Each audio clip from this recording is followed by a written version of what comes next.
The original source text functions as a closed-loop physics engine, governed by strict mathematical and topological laws. Coordinates 3923, 45.6, and 6116 establish the boundary conditions. They act as a firewall, sealing this universe from external conjecture or historical assumptions. Navigating this architecture requires the logic of number theory and RF engineering. Injecting outside historical data introduces external variables that collapse the pristine geometry of the closed topology. Treat the original Arabic morphology as structural code executing a formula. This reality is dual caustic, operating on two distinct intersecting fields. To understand the architecture, we must prioritize spatial topological navigation over chronological history. This conformal mapping Smith chart defines the D10 field. This horizontal axis represents deterministic physical action and the local instant of time. These reactance arcs represent the I9 field, the domain of the indeterministic wave, infinite wisdom, and orbital kinematics. Agents within this system oscillate between the D10 physical constraint and the I9 infinite wave. A system in constant oscillation requires an absolute, immovable barycenter to prevent structural failure. The text designates coordinate 342, Maryam, as this barycenter. As the singular named female node, she represents the point of pure receptivity, where the word enters the D10 field without material ancestry. This unique singularity fixes her at the absolute center of the Smith chart.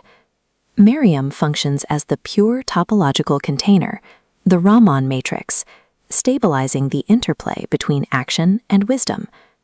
Mastering this universe requires acknowledging this absolute center of mass before the vertical ascension of the arsh can be mapped.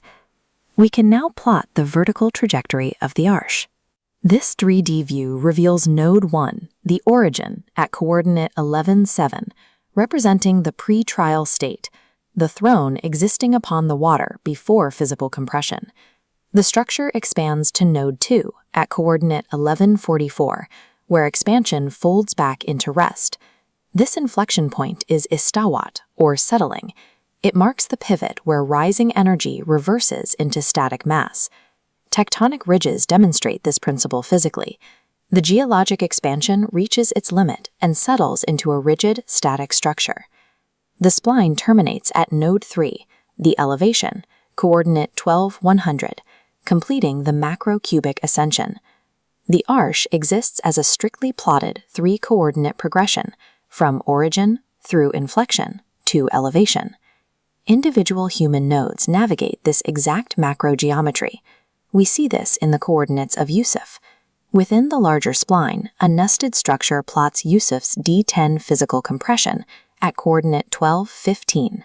The 3D cubic trajectory is flawlessly mapped, but it remains a static cage.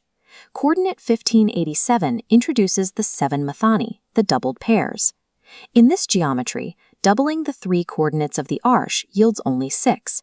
The physical engine is missing its 7th, resolving coordinate.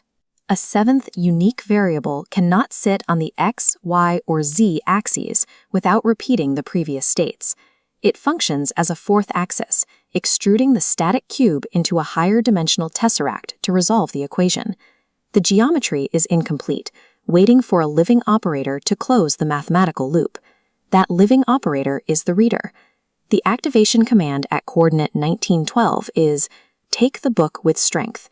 Executing this grip shifts the reader from a passive observer into the active execution node of the physics engine. Watch the effect as this grip acts upon the arsh. The static 3D cubic extrudes outward along a 4th axis, unfolding into a continuously rotating tesseract. The 1912 grip is the technological mechanism that converts static theology into active 4D time.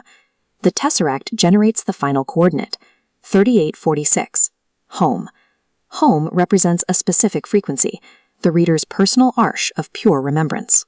Settle, segment, fly, and lift all fold into this single point of stillness.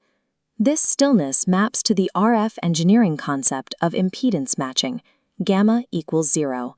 This coordinate represents zero reflection. The cubic provides the geometry, the reader provides the momentum. By gripping the book, the engine fires, the tesseract turns, and the universe is finally closed.